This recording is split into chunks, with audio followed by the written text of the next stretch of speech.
স্বাগত শান্তবাজারে। পুরো আয়োজনে আপনাদের সঙ্গে আছি আমরা দুজন, আমি শম্পা বিশ্বাস এবং আমি উজ্জ্বল হাফিজ। 2024-25 অর্থ বছরের বাজেট মহান জাতীয় সংসদে পেশ করছে। বাজেটের সাথে কি কি করা যা করে আমরা অহেতুক অপচয় বা অহেতুক যে সেগুলো আছে সেগুলো আমরা ডেফিনেটলি যুক্তিসঙ্গত করব। আর ছোটোখাটো জিনিস তো বাজেট আমরা রিভিউ করব। বিদ্যুৎ উৎপাদন করুক না করুক তারা প্রতি মাসে তারা ভাড়া পাচ্ছে এবং সরকারি হিসাব দিয়েছে যে এখন বোধহয় তাদের কাছে সরকারের 70,000 কোটি টাকা পাওনা আছে, মানে তারা সরকারের কাছে পায়। এটা তো আমাদের ট্যাক্সের টাকা থেকে হোক যেভাবে হোক, এটা আমাদের সবাইকে এই কুইক রেন্টালের টাকা তো আমাদের পরিশোধ করতে হচ্ছে। উজ্জ্বল, চলতি বাজেটের কাটছাট হতে পারে অক্টোবরে, এমন একটি আভাস কিন্তু দিয়েছেন অর্থ উপদেষ্টা এবং তিনি জানিয়েছেন জিডিপির প্রবৃদ্ধির যে প্রকৃত চিত্র সেটি খোঁজার চেষ্টা চলছে। এছাড়া বাজার থেকে তুলে নেওয়া হতে পারে ছেঁড়া ফাটা 5, 10 এবং 20 টাকার নোট। এদিকে কুইক রেন্টালকে দায় মুক্তির প্রশ্নে হাইকোর্টের রুল। রেডকারে আইনজীবী বলছেন লুটপাটের জন্য এই দায় মুক্তি আনে এবং হিসাব বলছে শুধু গত অর্থ বছরে ক্যাপাসিটি চার্জ বাবদ খরচ 32,000 কোটি টাকা। শান্তবাজারে নিয়ে থাকছে প্রতিবেদন।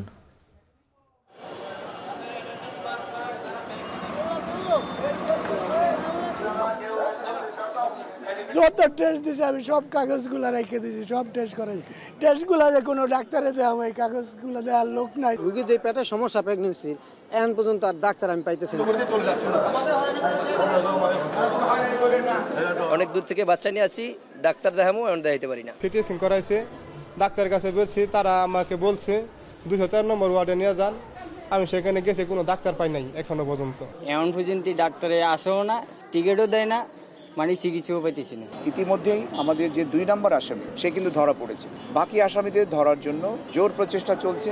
আমরা আশা করছি আজকের মধ্যেই হয়তো বা ওনারা এই যে তাদের যে পূর্ণ কর্মবিরতি এটা উইথড্র করবেন। আমরা দেখছিলাম কাল থেকে হাসপাতালের বহির্বিভাগে সেবা চালুর ঘোষণা। আন্দোলনরত চিকিৎসকদের সীমিত আকারে চলবে ইনডোর সেবা। এবং এই যে চিকিৎসকদের কর্মবিরতি চলছে, এ কারণে কিন্তু যারা রোগী আছেন এবং তাদের স্বজনেরা তারা এক ধরনের দুর্ভোগের মধ্যে দিয়ে দিন পার করছেন। এ নিয়েও শান্তবাজারে থাকছে বিস্তারিত, তবে শুরুতেই থাকছে বাজেটের কাটছাট প্রসঙ্গ। আগামী মাসের মধ্যে চলতি অর্থ বছরের বাজেট কাটছাট হতে পারে বলে আভাস দিয়েছেন অর্থ উপদেষ্টা ডক্টর সালেহ উদ্দিন আহমেদ। সচিবালয়ে রপ্তানি ব্যুরো উন্নয়ন ব্যুরোর কর্মকর্তাদের সঙ্গে বৈঠক শেষে সাংবাদিকদের তিনি আরো বলেন 5, 10 এবং 20 টাকার কাগজের নোটের অবস্থা নাজুক, যা তুলে নেয়ার ব্যবস্থা হবে। বিস্তারিত প্রতিবেদনে। চলমান 2023-24 অর্থ আওয়ামী লীগ সরকারের গত 16 বছরে প্রতিটি অর্থ বছরের বাজেটের আকার বেড়েছে। 2009 সালে সরকার গঠনের পর 2010-11 অর্থ বছরের জন্য 1,32,170 কোটি টাকার বাজেট সবশেষ চলতি অর্থ বছরে এসে ঠেকে 7,97,000 কোটি টাকায়।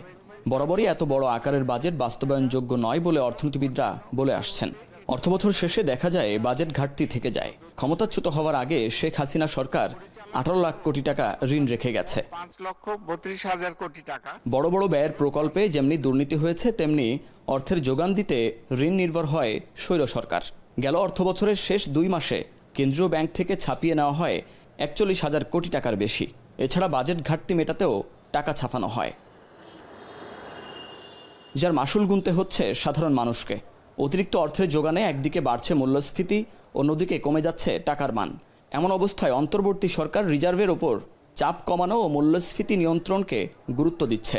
চলতি বাজেট থেকে 1 লাখ কোটি টাকার বেশি কমানোর সুযোগ আছে বলে ধারণা করা হচ্ছে, যার বেশিরভাগই কাটছাট বার্ষিক উন্নয়ন কর্মসূচি থেকে হবে।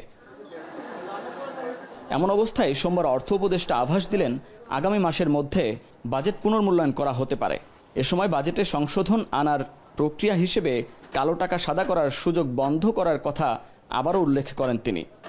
আমরা অহেতুক অপচয় বা অহেতুক যে সেগুলো আছে সেগুলো আমরা ডেফিনেটলি যুক্তিসঙ্গত করব। আর প্রজেক্টে ডক্টর ওয়াহিদুল মাহমুদ দেখবে যে যেগুলো অল্পবর্ষ কমপ্লিট সেগুলোতে ইস্যু করবে, আর কতগুলো আছে পাইপলাইনে, কারণ ওটার সাথে আবার ইআরডির আমার সম্পর্ক আছে, টাকা পয়সা আনা। তারা যদি বলে আমরা কন্টিনিউ করবো না, তো ডোনারদের বলবো না করবো না।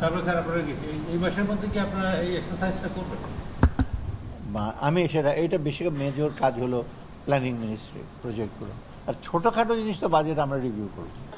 জিডিপির প্রবৃদ্ধির প্রকৃত চিত্র জানার চেষ্টা করা হচ্ছে বলেও জানান অর্থ উপদেষ্টা। খুব শীঘ্রই প্রকাশ করা হবে চলতি বছরের রপ্তানির লক্ষ্যমাত্রাও।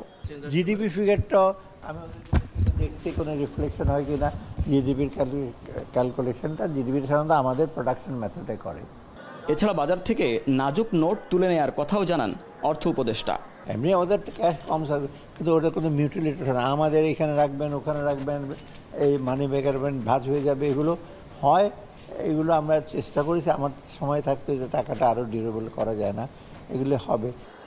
চলমান বড় বড় উন্নয়ন প্রকল্পের বিষয়ে সরকারের উচ্চ পর্যায়ের সিদ্ধান্ত বলে জানান তিনি। মুন্নাফ রশিদ, এখন, ঢাকা। শম্পা, কুইক রেন্টালকে দায়মুক্তি কেন অবৈধ নয় জানতে চেয়ে রুল জারি করেছেন হাইকোর্ট। একই সঙ্গে পছন্দের ব্যক্তিকে কুইক রেন্টালের কাজ দেওয়া নিয়েও প্রশ্ন তুলেছেন উচ্চ আদালত। এবং বছরের বেশিরভাগ সময় বিদ্যুৎ কেন্দ্র ভাড়াভিত্তিক বিদ্যুৎ উৎপাদন বন্ধ থাকতো। উজ্জ্বলের দিকে গেল অর্থ বছরে বিদ্যুৎ কেন্দ্রগুলোর ক্যাপাসিটি চার্জ ছিল ৩২,০০০ কোটি টাকা, যার বেশিরভাগই গিয়েছে কুইক রেন্টাল বিদ্যুৎ কেন্দ্রগুলোর পরিচালন ব্যয়। আরও জানাবেন জাহিদ হাসান। একসময় বিদ্যুতের চাহিদা মেটাতে জরুরিভাবে চালু করা হয়েছিল ভাড়াভিত্তিক বিদ্যুৎ কেন্দ্র, যা সবার কাছে কুইক রেন্টাল পাওয়ার প্ল্যান্ট নামে পরিচিত। বিদ্যুৎ সরবরাহে বেশ সাড়াও ফেলেছিল এগুলো। এসব কাজে মন্ত্রণালয় সংশ্লিষ্ট মন্ত্রী ও সিন্ডিকেটের লোকেরা অতিমাত্রায় লাভবান হওয়ার জন্য বিদ্যুৎ ও জ্বালানির দ্রুত সরবরাহ বৃদ্ধি বিশেষ বিধান নামে একটি আইন করে, যার সরাসরি অর্থ দ্বারায় বিনা টেন্ডারে কাজের দায় মুক্তি। কুইক রেন্টালের নামে সব বিদ্যুৎ কেন্দ্রে বছরের পর বছর ক্যাপাসিটি চার্জের নামে চলছে তুগলুগি। গত ১৪ বছরে এই বিদ্যুৎ কেন্দ্রগুলোতে ৯/৬ হয়েছে ১,০৫,০০০ কোটি টাকা। শুধু ২০২৪-২৫ অর্থ বছরে বিদ্যুৎ কেন্দ্রগুলোর ক্যাপাসিটি চার্জ বাবদ বিগত সরকার বরাদ্দ রেখেছিল ৪০,০০০ কোটি টাকা, যার বেশিরভাগই ব্যয় হতো কুইক রেন্টালে। বিদ্যুৎ ও জ্বালানির দ্রুত সরবরাহ বৃদ্ধি বিশেষ বিধান আইন ২০১০ করে বিদ্যুৎ মন্ত্রণালয় পছন্দের ব্যবসায়ীদের উচ্চ মূল্যের বিদ্যুৎ কেন্দ্রের জন্য অনুমোদন দেয়। আর এসব বেসরকারি বিদ্যুৎ কেন্দ্রগুলো ৮০ থেকে ৮৫% সক্ষমতায় ব্যবহার করা হবে এমন শর্তে লাইসেন্স দেওয়া হলেও এসব কেন্দ্র গড়ে চলছে ২৫ থেকে ৩০%। অর্থাৎ কেন্দ্রগুলো থেকে বছরে ৭০ থেকে ৭৫% সময় বিদ্যুৎ উৎপাদন না করেই অলস বসেছিল। এই আইনের কয়েকটি ধারা চ্যালেঞ্জ করে হাইকোর্টে একটি রিট করা হয়। ধারাগুলোতে বলা হয় এই আইনের অধীনে কোনো কাজ বা নির্দেশের বৈধতা নিয়ে আদালতে প্রশ্ন তোলা যাবে না। সোমবার বিচারপতি ফারাহ মাহবুব ও বিচারপতি শশাঙ্ক শেখর সরকারের হাইকোর্ট বেঞ্চে রিটের শুনানি করে রুল জারি করেন। রুলে বলা হয় অনৈতিক সুবিধা দিতে বিদ্যুৎ ও জ্বালানি সংক্রান্ত বিধানের ৩টি ধারা কেন অবৈধ নয়। সবাই জানি আইনজীবী বলেন মন্ত্রীকে একচ্ছত্র ক্ষমতা লুটপাটের সুযোগ দিতেই এই আইনটি করা হয়েছে। ৯ ধারাতে বলা আছে যে এই কুইক রেন্টাল মানে সরকার যেসব বিদ্যুৎ কেন্দ্রের সাথে যত চুক্তি করেছে বা চুক্তি সংক্রান্ত কোনো কার্যক্রম কোনো আদালতে চ্যালেঞ্জ করা যাবে না, কোনো আদালতে এই সংক্রান্ত কোনো মামলা করা যাবে না। সেটা তো হতে পারে না। আমার একটা ব্যাপারে ক্ষতি হলে আমি আদালতে যেতে পারবো না, এটা তো আমার মৌলিক অধিকার। অতএব ওই গ্রাউন্ডে ৯ ধারা চ্যালেঞ্জ করা হয়েছে।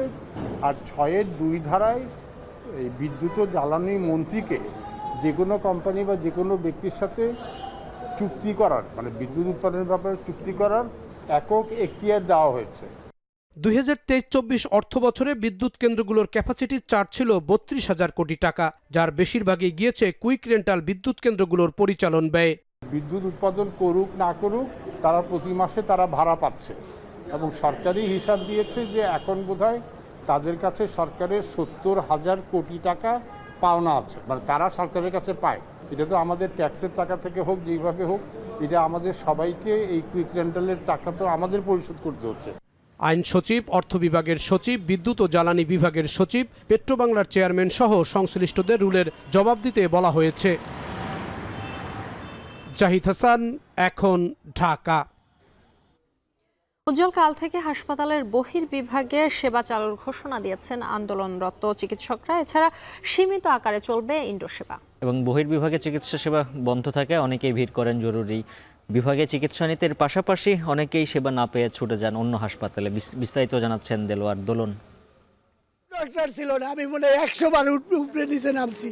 শয্যাশায়ী মায়ের চিকিৎসা করাতে না পেরে যেন দিশেহারা অবস্থা ছেলের। পটুয়াখালী থেকে আসা ফরিদের মতো অনেকে সেবা নিতে এসে পড়েন বিপাকে। আর দেখছি ডাক্তার নাই কেমন কাগজ ধরে করতেছে, ভর্তি করতে কোনো চার্জই পাওয়া যেতেছে না। ঢাকা মেডিকেলে আসছে কাল রাতে, এখন পর্যন্ত ডাক্তার দেখাতে পারেনি।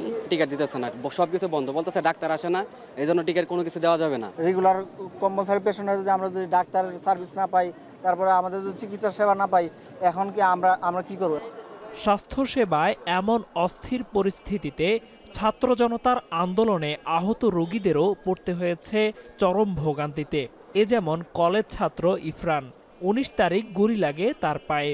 চিকিৎসা পরবর্তী ডাক্তারের পরামর্শ নিতে এলেও দীর্ঘ সময় মেলেনি ডাক্তারের দেখা। আমাদের বলা হয়েছে আপনাদের বিশেষভাবে ট্রিটমেন্ট নেওয়া হবে যারা গুলি খাওয়া হয়েছে তাদের জন্য, কিন্তু আমরা কোথায় ট্রিটমেন্ট নেব এটা তো আমাদের বলতে হবে। এখন পর্যন্ত আর ডাক্তার আমি পাইতেছি না, বা ওই ডাক্তার পাইতেছি না, অন্য একটা ডাক্তারের থেকে যে সহযোগিতা নিম ওইটাও পারতেছি না ভাইয়া। কোনো ট্রিটমেন্টই না, বলে ট্রিটমেন্ট হবে না, আপনি বহির্বিভাগ চালু হওয়ার পরে এরপরে ট্রিটমেন্ট নিতে আসেন। বুধবার আসছি, কোনো কিছু হয় না, তারপরে বলছে যে আজকে আমার অপারেশন হবে। আজকে আসছি, আজকে এখন কোনো ডাক্তার নাই, এখন আমরা কিছু বলতে পারি না। ঢাকা মেডিকেলের জরুরি বিভাগের সামনে অপেক্ষমান এমন অনেক রোগী রয়েছেন যারা 2 দিনেও ভর্তি হতে পারেননি। কবে মিলবে কাঙ্ক্ষিত সেবা তাও অনেকটা অনিশ্চিত। শনিবার ঢাকা মেডিকেল কলেজ হাসপাতালে 3 চিকিৎসককে মারধরের ঘটনায় 4 দফা দাবিতে কমপ্লিট শাটডাউনের ঘোষণা দেয় চিকিৎসকরা। পরে স্বাস্থ্য উপদেষ্টার সঙ্গে বৈঠক হয়। ঘণ্টা 3 পর হামলাকারীদের গ্রেপ্তার ও চিকিৎসকদের নিরাপত্তার আশ্বাসে জরুরি বিভাগ চালু হয়, তবে বহির্বিভাগ সেবা বন্ধ রয়েছে। চিকিৎসকদের 4 দফা দাবির একটি হচ্ছে হাসপাতালে ডাক্তার আর রোগীদের নিরাপত্তা নিশ্চিত করা। রোববারই ঢাকা মেডিকেলে বিজিবি মোতায়েন করা হয়, জোরদার করা হয়েছে নিরাপত্তা ব্যবস্থা। দ্রুত সংকট সমাধানের কথা জানালেন হাসপাতালটির পরিচালক। তাদের যে 2টা দাবি ছিল, একটা ছিল যে সিকিউরিটি এনশিওর করা, সেটা আমরা করেছি, আর আসামিদের ধরা, যেটা ইতিমধ্যেই আমাদের যে 2 নম্বর আসামি সে কিন্তু ধরা পড়েছে। বাকি আসামিদের ধরার জন্য জোর প্রচেষ্টা চলছে। আইসিইউ, এইচডিইউ, সিসিইউ এইসব রোগীদের চিকিৎসা কিন্তু কোনো অংশে ব্যাহত হচ্ছে না, এবং এর সাথে যে পরীক্ষা নিরীক্ষা জড়িত, ধরেন এক্স-রে, সিটি স্ক্যান, এইসব সার্ভিসও কিন্তু চালু আছে। এদিকে মঙ্গলবার থেকে হাসপাতালটির বহির্বিভাগ সেবা চালুর ঘোষণা দিয়েছে আন্দোলনরত চিকিৎসকরা। সেই সাথে ইনডোর সেবাও মিলবে। আগের মতোই 24 ঘন্টা খোলা থাকবে জরুরি বিভাগ। দেলোয়ার দোলন, এখন, ঢাকা। এদিকে দিনভর চিকিৎসক সংকট ব্যাহত চট্টগ্রামে মেডিকেলের চিকিৎসা সেবা। জরুরি ইনডোর আউটডোর সেবা সীমিত হওয়ায় বিপাকে পড়েন রোগী ও স্বজনরা। তবে চিকিৎসকরা কাজে যোগ দেয় সংকট কিছুটা কমেছে। তবে ইন্টার্ন চিকিৎসকরা না থাকায় ওয়ার্ডের সেবা নিশ্চিতে বেগ পেতে হয়। আরও জানাচ্ছেন ফয়সাল করিম। 8 বছর বয়সী ছেলেকে নিয়ে চট্টগ্রাম মেডিকেল কলেজ হাসপাতালে সিএনজি চালক দেলোয়ার। পায়ের ব্যথায় কাতর, শিশুর কান্নায় আশপাশের অনেকে আপ্লুত হলেও তাকে ফেলে রাখা হয়েছে জরুরি বিভাগের এক কোণায়। সাথে সাথে নিয়ে যাওয়ার কথা, ডাক্তার চলে যাবে বলছে, সেই জন্য আরেকটা ডাক্তার আসবে, ওইটা ট্রিটমেন্ট হারা চলবে এরকম বলছে। একই অবস্থা দূর দূরান্ত থেকে আসা অন্য রোগীদেরও। নতুন শিফটে চিকিৎসক না আসায় রোগীদের চিৎকারে সকাল থেকেই ভারী হয়ে ওঠে জরুরি বিভাগের পরিবেশ। এমার্জেন্সি মানে 8 বাজে ডাক্তার আসবেন, কনফিউজনটি ডাক্তারে আসেও না, টিকিটও দেয় না, মানে চিকিৎসাও পাইতেছি না। ইস্টিমিল খাজুরতলা থেকে আসছি। আরেকজনে বলতেছে এখানে ডাক্তার আসতেছে না, এখানে ডাক্তাররা বলে আন্দোলন করতেছে কিসের। আউটডোরে সকাল 7টা থেকেই লম্বা লাইন। কেউ এসেছেন দূরের উপজেলা চকরিয়া থেকে, কেউ বা শহরের প্রান্তের কোনো এলাকা থেকে। সকাল 8টা থেকে এখানে টিকিট বিক্রির কথা থাকলেও কাউন্টারে লোক আসে আধা ঘন্টা পর। আর চিকিৎসক না আসায় টিকিট পেয়েও অনেককে অপেক্ষা করতে হয়েছে ঘন্টার পর ঘন্টা। টিকিট দিচ্ছে কিন্তু ভিতরে কোনো ডাক্তার এভাবে আসতেছে না, আর যে 2-1জন ডাক্তার আছে এরা তেমন একটা চিকিৎসা করতেছে না, অবহেলা করতেছে। আমার যে একটা অসুস্থ লাগতেছে এটা ভালো করে বোঝার চেষ্টাও করে না। তবে বেলা বাড়ার সাথে সাথে ওয়ার্ডে আসেন অনেক চিকিৎসক। কিছুটা স্বাভাবিক হয় আউটডোর ও জরুরি সেবা। চিকিৎসা দেওয়া আমার নৈতিক দায়িত্ব এবং কর্তব্যও বটে। তো আমি যত তাড়াতাড়ি ওনাদের চিকিৎসা দিতে পারবো তত আমাদের প্রশান্তি। পরিচালকের দাবি, রাজধানীতে চিকিৎসকদের উপর হামলার ঘটনায় এই হাসপাতালের চিকিৎসকদের মধ্যেও ক্ষোভ থাকায় কর্মস্থলে যোগ দেওয়া নিয়ে দ্বিধায় ছিলেন অনেকেই। তবে তাদের নিরাপত্তা নিশ্চিতে পর্যাপ্ত ব্যবস্থা নেওয়া হয়েছে জানান তিনি। প্রত্যেকটা ওয়ার্ড আমি এখন আনসার দিতে পারবো এই 35 জন যোগদান করার পরে। এখন যেখানে আনসার নেই সেখানে আমাদের যারা চতুর্থ শ্রেণীর কর্মচারী, তাদেরকে দিয়ে আমরা আপাতত কাজ চালিয়ে নিচ্ছি। সরকারি হাসপাতালে চিকিৎসা সংকট চোখে পড়লেও নগরের বেসরকারি হাসপাতালে রোগীদের তেমন কোনো দুর্ভোগ দেখা যায়নি। ফয়সাল করিম, এখন চট্টগ্রাম। ঢাকা মেডিকেলে চিকিৎসকদের ওপর হামলায় জড়িত থাকার অভিযোগে এক যুবককে গ্রেপ্তার করেছে পুলিশ। গ্রেপ্তার হওয়া যুবকের নাম সঞ্জয় পাল জয়। সোমবার ভোরের দিকে গাইবান্ধা শহরের বাস স্ট্যান্ড থেকে তাকে গ্রেপ্তার করে গাইবান্ধা সদর থানা পুলিশ। থানার পক্ষ থেকে জানানো হয়, ঢাকা মেডিকেলে হামলায় জড়িত থাকা সঞ্জয়কে নেয়ার জন্য ঢাকা থেকে একটি দল গাইবান্ধা যাওয়ার কথা। দলটি পৌঁছালে পরবর্তী ব্যবস্থা নেওয়া হবে। এর আগে শনিবার রাতে ঢাকা মেডিকেল কলেজ হাসপাতালে দায়িত্ব পালনকালে চিকিৎসকদের ওপর হামলার ঘটনা ঘটে। এ ঘটনায় রাজধানীর শাহবাগ থানায় একটি মামলা দায়ের করা হয়েছে। ঢাকা মেডিকেলের অফিস সহায়ক আমির হোসেন বাদী হয়ে মামলাটি করেন। পোশাক শিল্পের নিরাপত্তায় সাভার, আশুলিয়া ও গাজীপুরে আজ রাতেই যৌথ অভিযান চালাবে সেনাবাহিনী, পুলিশ ও শিল্প পুলিশ। স্বরাষ্ট্র উপদেষ্টার সঙ্গে বৈঠকে সিদ্ধান্ত হয়েছে বলে জানান বিজিএমইএ সভাপতি। অন্যদিকে বিকেএমইএ সভাপতি বলেন, দেশি বিদেশি ষড়যন্ত্রকারীদের প্ররোচনায় আন্দোলন করছেন গার্মেন্টস শ্রমিকরা। আরও জানাচ্ছেন হাসিফ বিল্লাহ। বেতন ভাতা ও বিভিন্ন সুযোগ সুবিধার দাবিতে কয়েকদিন ধরেই আন্দোলন করছেন তৈরি পোশাক খাতের শ্রমিকরা। আন্দোলনের মুখে রোববার বন্ধ করা হয় প্রায় 50টি কারখানা। এদিন আশুলিয়ায় কয়েকটি কারখানা ভাঙচুর করেন বিক্ষোভকারীরা। এছাড়া সোমবার সকাল থেকেই গাজীপুর, সাভার ও আশুলিয়ায় কর্মবিরতির পাশাপাশি বিক্ষোভ মিছিল ও সড়ক অবরোধ করেন বিভিন্ন কারখানা শ্রমিকরা। এ সময় নিরাপত্তার ঝুঁকিতে বন্ধ হয়ে যায় এসব শিল্পাঞ্চলের বেশিরভাগ শিল্প কারখানা। বন্ধ ছিল সড়কে যান চলাচলও। শ্রমিকদের দাবিগুলো এক এক জায়গায় এক এক রকম, যদিও মালিকরা বলছেন তাদের বেশিরভাগ দাবি অযৌক্তিক। বলা হচ্ছে যে আমাদের এত পার্সেন্ট পুরুষ শ্রমিক নিতে হবে, এত পার্সেন্ট মহিলা শ্রমিক মহিলা শ্রমিক নেওয়া যাবে না, এই ধরনের কিছু কথাবার্তা আছে। তারপরে বেতন কি বলে ওভারটাইম, মানে এখন যা রেট আছে তার চেয়ে ডাবল দিতে হবে। তারপরে 25,000 টাকা স্যালারি দিতে হবে। এই ধরনের কিছু কথাবার্তা আছে, যেগুলির সাথে আমি মনে করি বর্তমান পরিস্থিতির সাথে এটা কোনোভাবেই অ্যাবজর্ব করার মতো না। বিকেএমইএ সভাপতি মোহাম্মদ হাতেম এখন টিভিকে বলেন, দেশকে অস্থিতিশীল করতেই বিদেশি ষড়যন্ত্র হচ্ছে। এই অবস্থায় রাজনৈতিক দলগুলোকে এগিয়ে আসার আহ্বান জানান তিনি। আজকে যেটা আশুলিয়াতে যেটা হচ্ছে, এটা আমরা যেটা দেখেছি, পিছন থেকে কিছু ইন্ধনদাতা সেখানে ইন্ধন দিচ্ছে এবং কারা কারা ইন্ধন দিচ্ছে এগুলি তথ্য আমরা সংগ্রহ করেছি।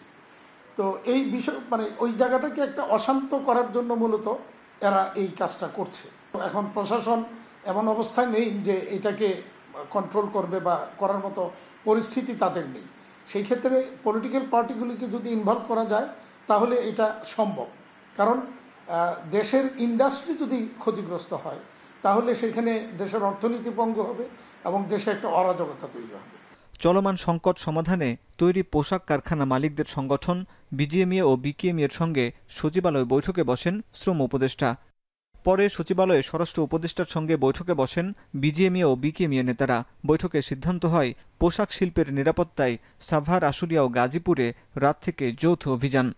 আইন শৃঙ্খলা রক্ষণের বাইরে স্পেশালি ইন্ডাস্ট্রিয়াল পুলিশ এরা অত স্ট্রংলি আমাদেরকে সাপোর্ট দিতে পারে না, যার ফলে আজকে আমরা বলেছি যে আমাদের এখন আর্মির সর্বান্তক সহযোগিতা দরকার। তাদেরকে আজকে আশ্বাস দিয়েছে স্বরাষ্ট্র উপদেষ্টা যিনি পরিপূর্ণ সহযোগিতা করবে এবং আমাদের নিরাপত্তার জন্য সর্বোচ্চ ব্যবস্থা করবে। যারা এখানে বহিরাগত আইনরোলী তাদের বিরুদ্ধে যা যা ব্যবস্থা নেওয়া দরকার ওই আশ্বাস আমাদেরকে দিয়েছেন ওনারা। সেই আশ্বাসের ভিত্তিতে আমরা কালকে ফ্যাক্টরি খুলব। একটা গোষ্ঠী শ্রমিকদের উস্কে দিচ্ছে জানিয়ে বিজিএমইএ সভাপতি বলেন, তারা আরও একদিন পর্যবেক্ষণ করবেন।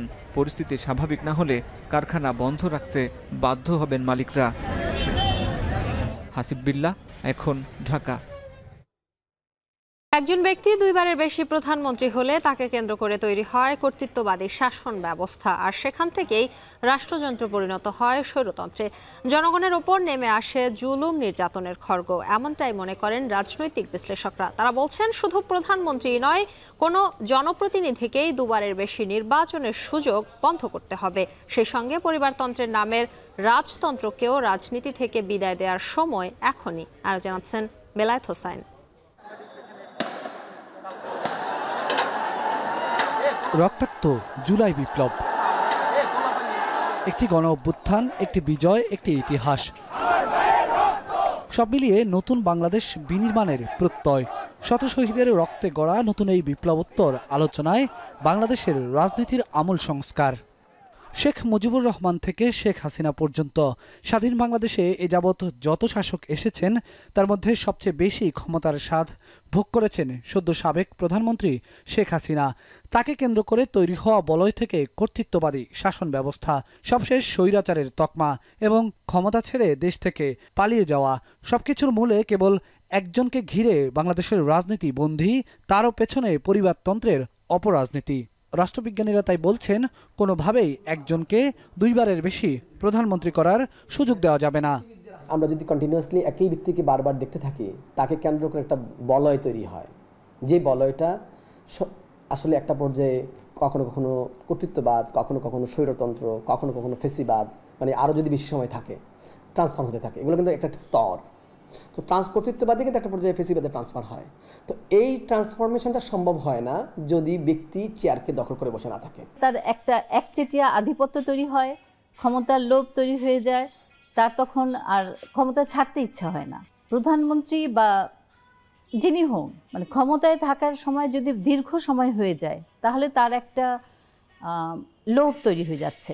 আমরা দেখছি যে একটা লোভ তৈরি হয়ে যাচ্ছে। এই লোভটাকে বন্ধ করার জন্য অবশ্যই এটা আইন করা উচিত যে দুবারে বেশি কেউ হবে না। একই পরিবার থেকে একাধিক ব্যক্তির প্রধানমন্ত্রী হওয়ার সুযোগও বন্ধ করতে হবে বলে মত এই বিশ্লেষকদের, যাতে পরিবারতন্ত্রের খড়গ থেকে মুক্ত হয় বাংলাদেশের রাজনীতি। পরিবার থেকে তো বাইরে পলিটিক্সকে আনতেই হবে, কারণ আমরা তো প্রথম থেকেই বলছি পরিবার থেকে বাইরে। কারণ একজন যখন নেতা বা নেত্রী হয়ে যান, তিনি তার ফ্যামিলির বাইরে কাউকে নিতে চান না। এই জিনিসটা খুব খারাপ। নতুন নতুন নেতৃত্ব তৈরি করতে হবে, ইয়াংদের থেকে নতুন নেতৃত্ব নিয়ে আসতে হবে। এই জন্য পরিবারের বাইরে অবশ্যই যেতে হবে। একই ফ্যামিলি তো আমরা যদি একটু বাড়াতে পারি কিনা, যে তার স্ত্রী বা তার এটা করা যায় কিনা, ফ্যামিলি ডাইনাস্টি বন্ধ করার জন্য। আমাদের সোসাইটির যে ভ্যালুজ তৈরি হয়েছে বা আমাদের সোসাইটির যে নর্মস তৈরি হয়েছে, যে হ্যাঁ আমি গেলাম সরে আমার ফ্যামিলি আরেকজনকে নিয়ে আসলাম, তো তাহলে তো আমরা পরিবার থেকেও বেরোতে পারছি না। তো রাজনীতি যদি প্রতিনিধিত্বশীল করতে চাই, তাহলে অবশ্যই আমাকে কি করতে হবে, নতুন নতুন মুখ নিয়ে আসতে হবে। আমরা এখন বলি গণতন্ত্র মানে এই না বারবার নির্বাচন, আমরা কিন্তু বলি এখন গণতন্ত্র মানে এই মুখেরও পরিবর্তন, ফেস চেঞ্জ। পাড়া মহল্লা থেকে সংসদীয় আসন পর্যন্ত জাতীয় রাজনীতির বাইরেও আঞ্চলিক রাজনীতিতে ব্যক্তিকেন্দ্রিকতার ফল স্বাধীনতার পর থেকে ভোগ করছে বাংলাদেশ। তাই শুধু প্রধানমন্ত্রী নয়, কোনো জনপ্রতিনিধিকেই একই পদে দুইবারের বেশি নির্বাচন করতে সুযোগ না দেওয়ার পক্ষে মত দিয়েছেন রাষ্ট্রবিজ্ঞানীরা। দীর্ঘদিন যাবৎ মানে প্রধানমন্ত্রী এবং প্রেসিডেন্ট পদগুলো কুক্ষিগত করে রাখার কারণে দেখা যাচ্ছে কি সাধারণ জনগণের পক্ষে আসলে মানে প্রতিনিধি হয়ে ওঠার সুযোগ হয়নি। সে কারণে শুধুমাত্র প্রধানমন্ত্রী পদ কেন, সংসদ সদস্য থেকে শুরু করে চেয়ারম্যান পদগুলো, মেম্বার পদগুলো, যত প্রতিনিধিত্বশীল পদ আছে সকল পদে আমাদেরকে রিফর্ম করতে হবে, যে নো মোর 2 টাইমস। ইভেন বিশ্ববিদ্যালয় পরিচালনা থেকে শুরু করে আরও যে সকল পরিচালনা, সব পদেই দেখা যাবে সর্বোচ্চ সুবিধা তার দুইবারে থাকা উচিত, এর বেশি থাকা উচিত না। সমস্ত কিছু মানে আমাদের ইনস্টিটিউশন বিল্ডিং করতে হবে এবং প্রত্যেক জায়গায় নতুন নতুন নেতা নেত্রীকে সেট করতে হবে। রেভলিউশন যেটা করলো সেটার মধ্যে কিন্তু সবাই হচ্ছে এই কম বয়সী, 17 থেকে 25, 26, 27, ম্যাক্সিমাম 30ও হয় নাই, 25-26 পর্যন্ত হয়েছে। এরা যদি এরকম একটা বড় কাজ করতে পারে, এরা যদি এমপি হয়, এরা যদি উপজেলা চেয়ারম্যান হয়, এরা যদি থানার হেড হয়, তাহলে অসুবিধা কি? তারা বলছেন, দেশের রাজনীতির আমূল সংস্কারের মাধ্যমে নতুন করে রাষ্ট্রের রূপরেখা নিয়ে ভাবতে হবে এখন থেকেই। তা না হলে এত রক্তের বিনিময়ে যে বিজয় অর্জিত হয়েছে, কালের বিবর্তনে তাও হারিয়ে যাবে অপরাজনীতির বলি হয়ে। বেলায়েত হোসাইন, এখন, ঢাকা। সন্ধ্যাবাজারে নিচ্ছে একটা বিরতি, ফিরছি একটু পর।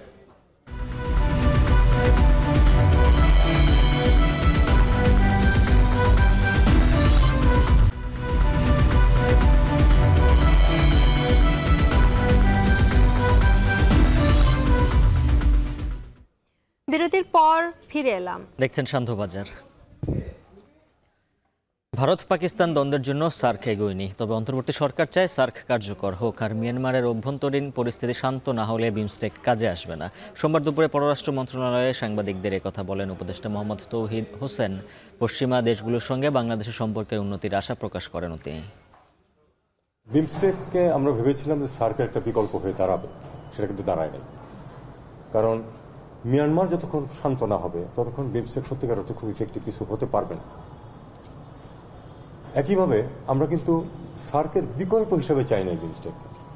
সার্ক একটা এন্টিটি যেটাকে আমরা চাই যে ভাইব্রেন্ট হোক, এবং আমি আপনাদেরকে এটুকু বলতে পারি চিফ অ্যাডভাইজার নিজেও খুব আগ্রহী সার্ক পুনরুজ্জীবনের ব্যাপার।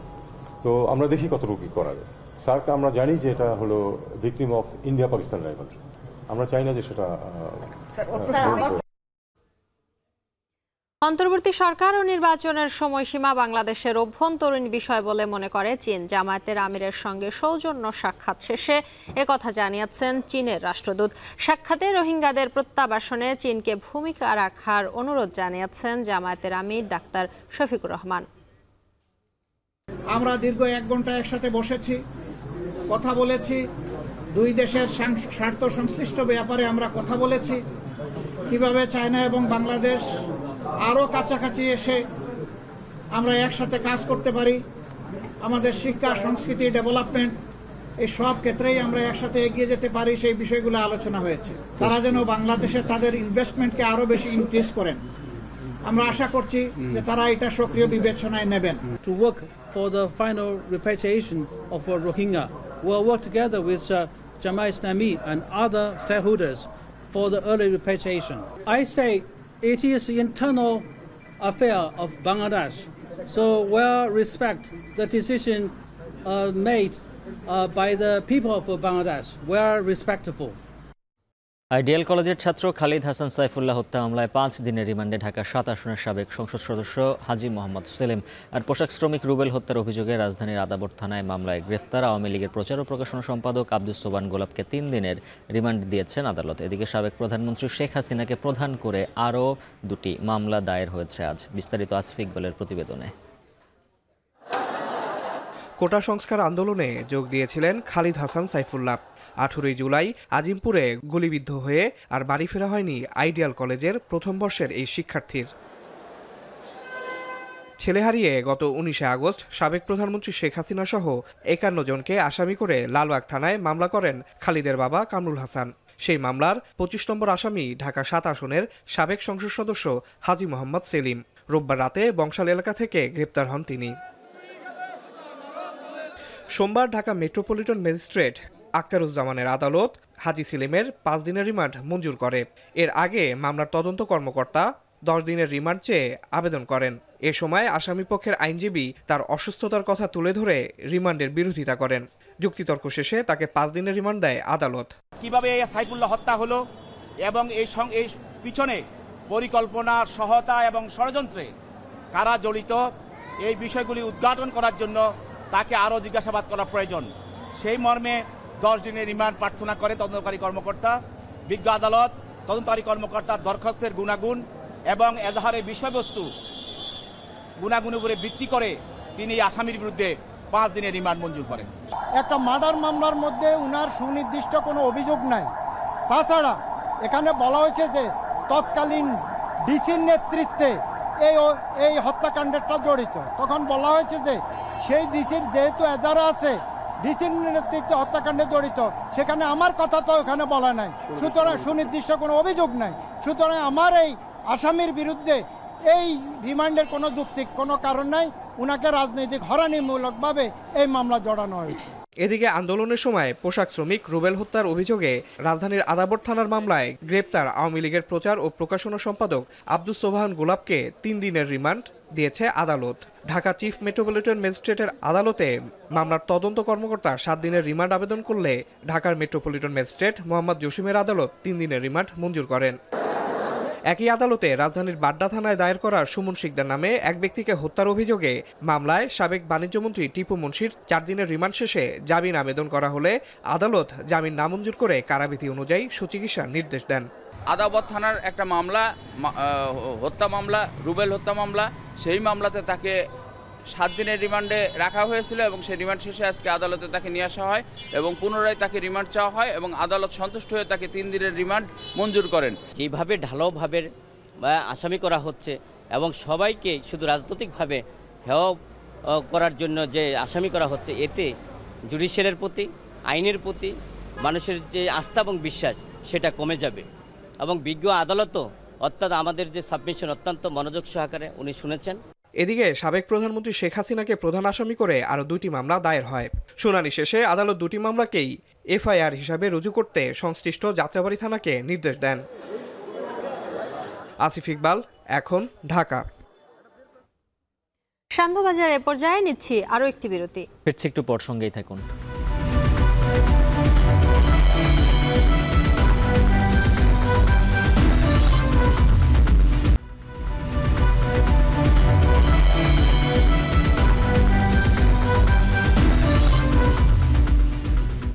ফিরে এলাম বিরতির পর। আপনারা দেখছেন সান্ধ্যবাজার।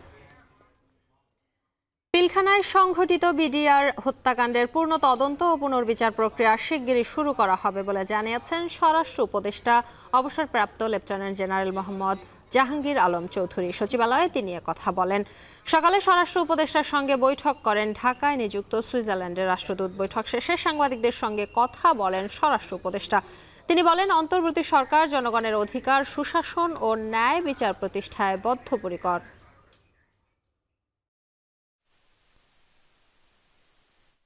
বর্তমান সরকার জনগণের অধিকার, সুশাসন ও ন্যায় বিচার প্রতিষ্ঠায় বদ্ধপরিকর।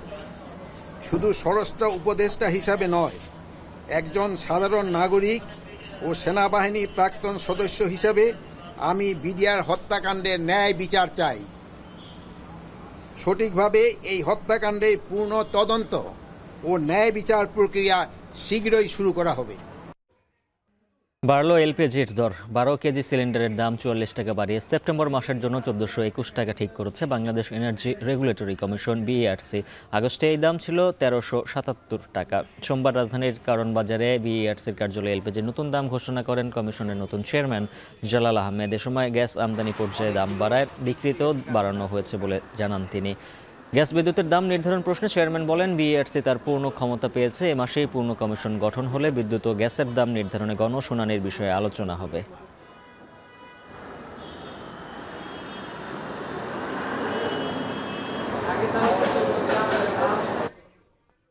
সান্ধ্যবাজার এ পর্যায়ে নিচ্ছি আরও একটি বিরতি। ফিরছি একটু পর, সঙ্গেই থাকুন।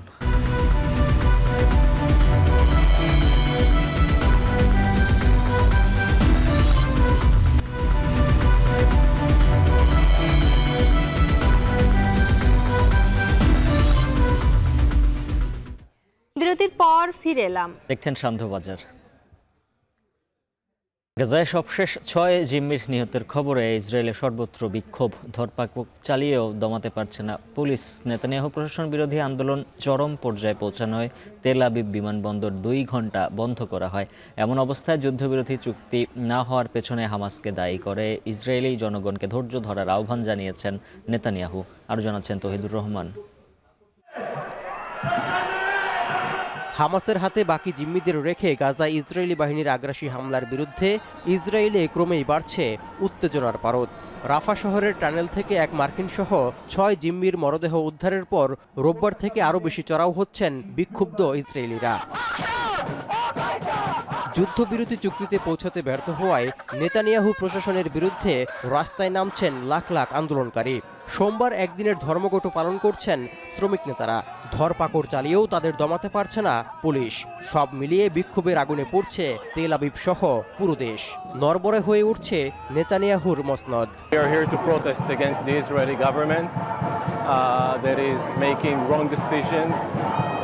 This country was built on some core values. One of them is strictly that the government of Israel.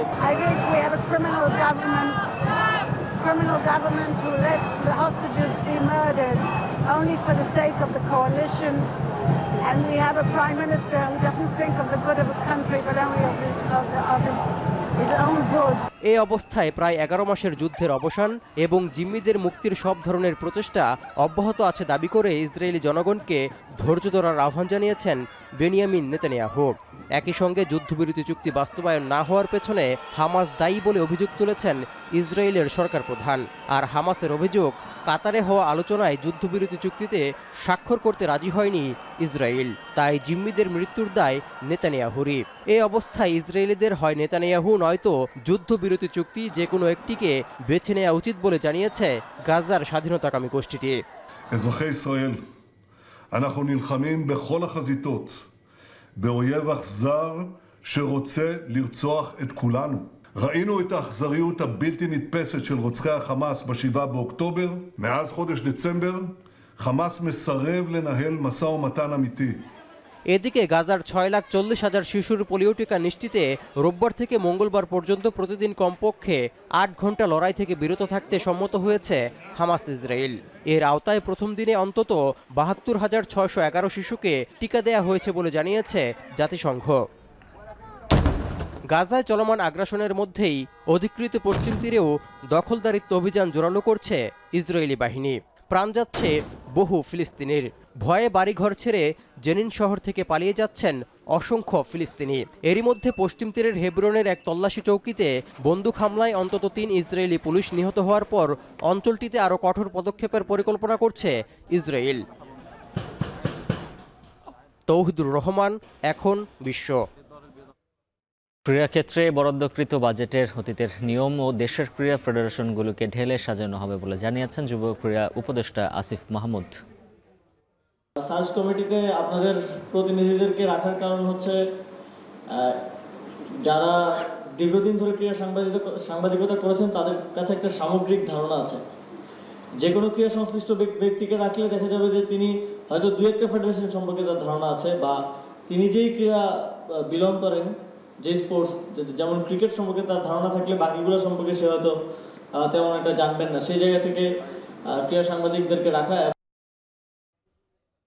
এর সাথে শেষ করছি সান্ধ্যবাজার। এখন টেলিভিশন ওয়েবসাইটে দেখতে ভিজিট করুন www.ekhon.tv। ফেসবুকে দেখুন facebook.com/tv.ekhon আর ইউটিউবে সরাসরি দেখতে ভিজিট করুন youtube.com/c/ekhon.